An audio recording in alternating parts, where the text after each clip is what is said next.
నమస్కారం. భూ కబ్జా కేసుల్లో న్యాయం కోసం ఏళ్ల తరబడి ఎదురుచూస్తున్నారా? చాలామందికి ఇదే సమస్య. అయితే ఇప్పుడొక పవర్ఫుల్ సొల్యూషన్ వచ్చింది. అదే ఆంధ్రప్రదేశ్ భూ కబ్జా నిరోధక చట్టంలోని సెక్షన్ 10A. కేసుల్లో జరిగే జాప్యానికి ఇది ఒక రకంగా చెప్పాలంటే ఫుల్ స్టాప్ పెట్టేస్తుంది. మరి ఈ కీలకమైన సెక్షన్ మన హక్కుల్ని ఎలా కాపాడుతుందో చూద్దాం రండి. ఈ సమస్యను ఇంకా బాగా అర్థం చేసుకోవాలంటే రామయ్య అనే ఓ భూ యజమాని ఆవేదన వినండి. ఆయనేమంటున్నారంటే, కలెక్టర్ గారికి కంప్లైంటో ఇచ్చాను, కాని అక్కడెవరైనా కబ్జాదారుడికి హెల్ప్ చేసి కేసును తొక్కేస్తే నా పరిస్థితేంటి? అసలు నా కేసు పైకోర్టుకు వెళుతుందా? చూసారా, ఇది ఒక్క రామయ్య భయం కాదు, ఎంతోమంది భూ యజమానుల ఆందోళన. కరెక్ట్. ఇదే అసలైన ప్రశ్న. ఒకవేళ కేసు జిల్లా లెవెల్లోనే ఆగిపోతే ఏం చేయాలి? ఎవరి దగ్గరికెళ్ళాలి? ఈ చిక్కుముడిని విప్పడానికే సెక్షన్ 10A ఉంది. అదెలాగో ఇప్పుడు చూద్దాం. సెక్షన్ 10Aని మనం ఏదో చట్టంలో ఒక రూల్లాగా చూడొద్దు. ఇది ఒక ఎక్స్ప్రెస్ బ్రిడ్జ్ లాంటిది. అవును, ఎలాంటి ట్రాఫిక్ జామ్ లేకుండా, ఎలాంటి అడ్డంకులు లేకుండా మన కేస్ని నేరుగా స్పెషల్ కోర్టుకు తీసుకెళ్లే ఒక సూపర్ ఫాస్ట్ వారధి అన్నమాట. మరి చట్టం ఏం చెబుతోంది? సెక్షన్ 10A చాలా సింపుల్ అండి. ఇదేం చేస్తోందంటే, జిల్లా ట్రిబ్యునల్ ఎంక్వైరీని నేరుగా స్పెషల్ కోర్ట్ ట్రయల్తో కనెక్ట్ చేస్తుంది. మధ్యలో ఏ ఆఫీసరు, ఏ అడ్డంకి ఉండదు. స్ట్రేట్ కనెక్షన్ అన్నమాట. ఇక్కడే అసలు మ్యాజిక్ ఉంది. ఈ సెక్షన్ 10A స్పెషల్ కోర్టుకు టేకింగ్ కాగ్నిజెన్స్ అనే ఒక సూపర్ పవర్ ఇస్తోంది. అదేంటంటారా? ట్రిబ్యునల్ నుంచి రిపోర్ట్ రాగానే కోర్టు వెంటనే కేసును చేతిలోకి తీసుకోవచ్చు.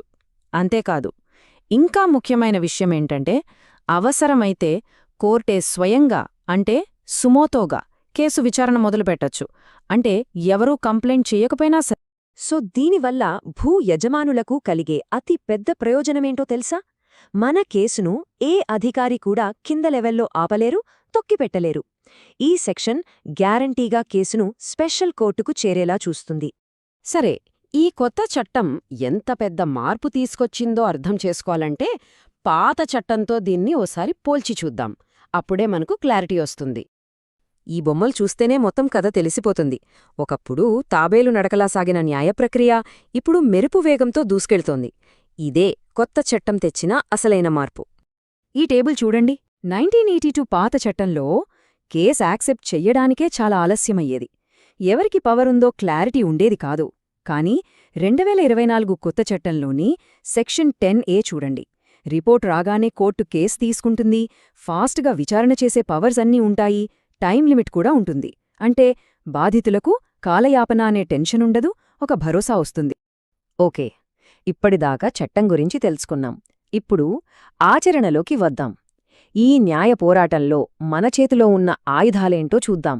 రెడీగా ఉండండి. ఇది చాలా ఇంపార్టెంట్. జస్ట్ ఈ 3 స్టెప్స్ ఫాలో అయితే చాలు. 1. ట్రిబ్యునల్ రిపోర్ట్ కాపీని సంపాదించడం. 2. సెక్షన్ 10A కింద వెంటనే స్పెషల్ కోర్టులో పిటిషన్ వేయడం. 3. సమ్మరీ ట్రయల్ కోసం రిక్వెస్ట్ చేయడం. అంటే ఏంటి? అనవసరమైన సాక్ష్యాలు, వాయిదాలు ఇవన్నీ పక్కన పెట్టి కేసును సూటిగా, సుత్తి లేకుండా వేగంగా ముగించమని కోరడం. చాలామందికి వచ్చే డౌట్ ఇదే. అంతా బాగానే ఉంది, కానీ అధికారులు ఫైల్ పంపకుండా తొక్కిపెడితే మా పరిస్థితి ఏంటి అని. భయపడాల్సిన పనే లేదు. దానికి కూడా ఒక పవర్ఫుల్ సొల్యూషన్ ఉంది.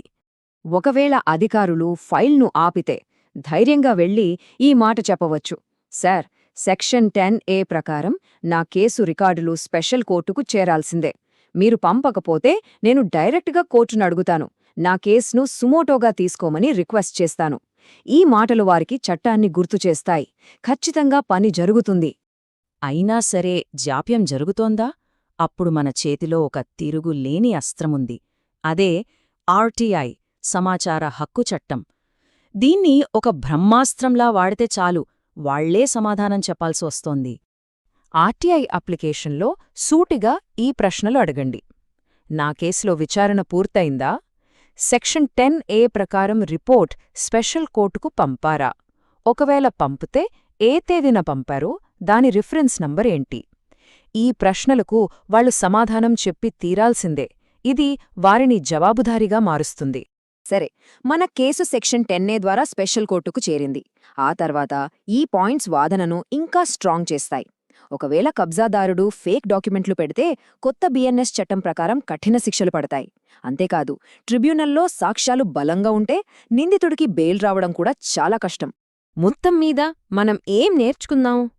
సింపుల్. సెక్షన్ 10A అంటే వేగవంతమైన న్యాయం.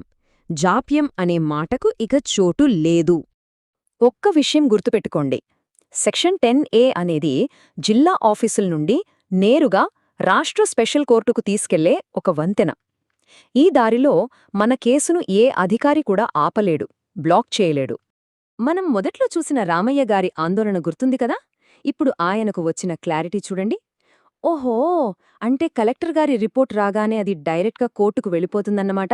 మధ్యలో ఎవ్వరూ ఆపలేరు. థ్యాంక్యూ. చూశారా? భయం నుండి భరోసా వరకు సెక్షన్ 10A ఇచ్చిన ధైర్యమిది. చివరగా ఒక ప్రశ్న మిగిలి ఉంది. ఈ కొత్త చట్టం, ప్రత్యేకించి ఈ సెక్షన్ 10A, ఆంధ్రప్రదేశ్లో భూవివాదాల రూపురేఖలనే మార్చేస్తుందా? మార్పైతే ఖచ్చితంగా వస్తుంది.